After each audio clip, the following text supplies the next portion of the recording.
Part 6। Aladdin का चिराग। Aladdin के चिराग के बारे में अनेक किस्से प्रचलित हैं। कहा जाता है कि इस चिराग दीपक को रगड़ने से जिन्न प्रकट होता था और उससे मनचाहा काम कराया जा सकता था। आइए उसी अलादीन और उसके चिराग के बारे में जानें। अलादीन और उसकी माँ बहुत निर्धन थे। उनका गुजारा बड़ी कठिनाई से होता था।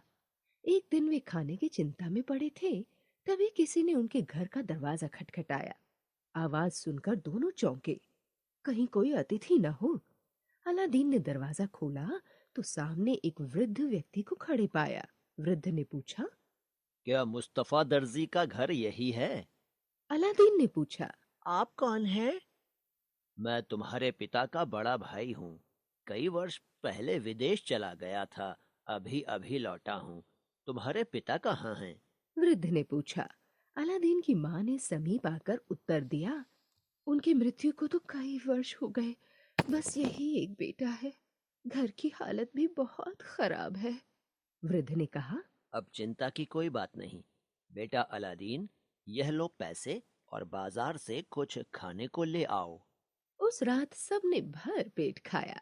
रात को सोने से पहले बातचीत में मुस्तफा के भाई ने बताया कि मैं पर्याप्त धन कमा कर लाया हूँ। अब मैं आपके साथ ही रहूंगा। हाँ, कल मैं प्रातः अलादीन को किसी काम से बाहर ले जाऊंगा। शाम तक लौट आएंगे। वास्तव में वह वृद्ध मुस्तफा का भाई न था। वह एक जादूगर था। प्रातःकाल होने पर वह अलादीन को लेकर एक जंगल में पहुंचा। वहां एक गुफा थी। उसका मुंह एक भारी पत्थर से बंद था। दोनों ने मिलकर पत्थर को हटाया। वृद्ध ने भीतर का रास्ता दिखाते हुए कहा।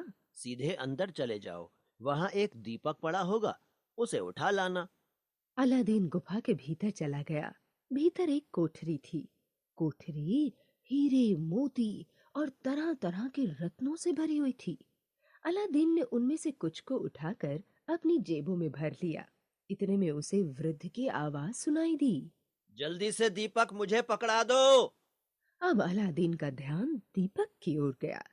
वहीं कोने में एक पुराना दीपक पड़ा था जिस पर धूल जमी हुई थी। अलादीन ने दीपक उठाया और गुफा के द्वार पर पहुंचा। मेरा हाथ पकड़कर मुझे ऊपर खींच लीजिए। वह बोला। पहले दीपक मुझे पकड़ा दो। वृद्ध ने कहा। अलादीन ने उसे दीपक नहीं पकड़ाया। जादूगर क्रोधित होकर बोला। अच्छा, तो फिर यहीं रहो। यह कहकर उसने गुफा के मुंह पर भारी पत्थर रख दिया और वहां से चला गया। अलादीन बहुत चिल्लाया। वह थक कर जमीन पर बैठ गया। उसके हाथ में दीपक था। दीपक में किसी तरह रगड़ लग गई। एक जिन्न सामने प्रकट हो गया। जिन्न बोला। मालिक, बोलिए, मेरे लिए क्या हुक्म है? अलादीन ने कांपते स्वर में पूछा। तुम तुम कौन हो? जिन्न ने उत्तर दिया। मैं इस दीपक चिराग का सेवक हूँ। जिसके पास यह दीपक रहता है वही मेरा आका, स्वामी होता है। अब अलादीन की जान में जान आई। वह बोला। मुझे मेरे घर पहुंचा दो। जिन्न ने पलक झपकते ही अलादीन को उसके घर पहुंचा दिया। अलादीन ने जिन्न से कहकर एक बहुत बड़ा महल बनवाया और उसमें अपनी माँ के साथ सुख से रहने लगा। एक दिन अलादीन ने वहां के बादशाह की बेटी को देखा जो बहुत सुंदर थी। उसने उससे विवाह करने की बात सोची।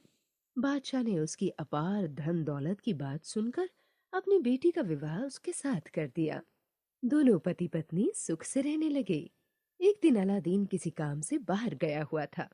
पीछे से गली में एक आवाज सुनाई पड़ी। पुराने दीपक के बदले में नया दीपक ले लो। अलादीन की पत्नी ने सुना तो उसे अपने पुराने दीपक का ध्यान आया। उसने वृद्ध को अपना पुराना दीपक देकर नया दीपक ले लिया। वह जैसे ही पीछे मुड़ी सारा महल हिलने लगा और पलक झपकते ही शहजादी समेत महल उड़ गया। अलादीन वापस आया तो शहजादी और महल को न पाकर व्याकुल हो गया। उसे दीपक बेचने वाले के बारे में पता चला। उसने बूढ़े और शहजादी को ढूंढ निकाला। बूढ़ा एक क्षण के लिए भी दीपक को नहीं छोड़ता था। अलादीन भेष बदलकर महल में घुस गया। शहजादी उसको देखकर बहुत प्रसन्न हुई। एक रात शहजादी ने बूढ़े को सोते देखा तो झट से दीपक निकालकर अलादीन को पकड़ा दिया।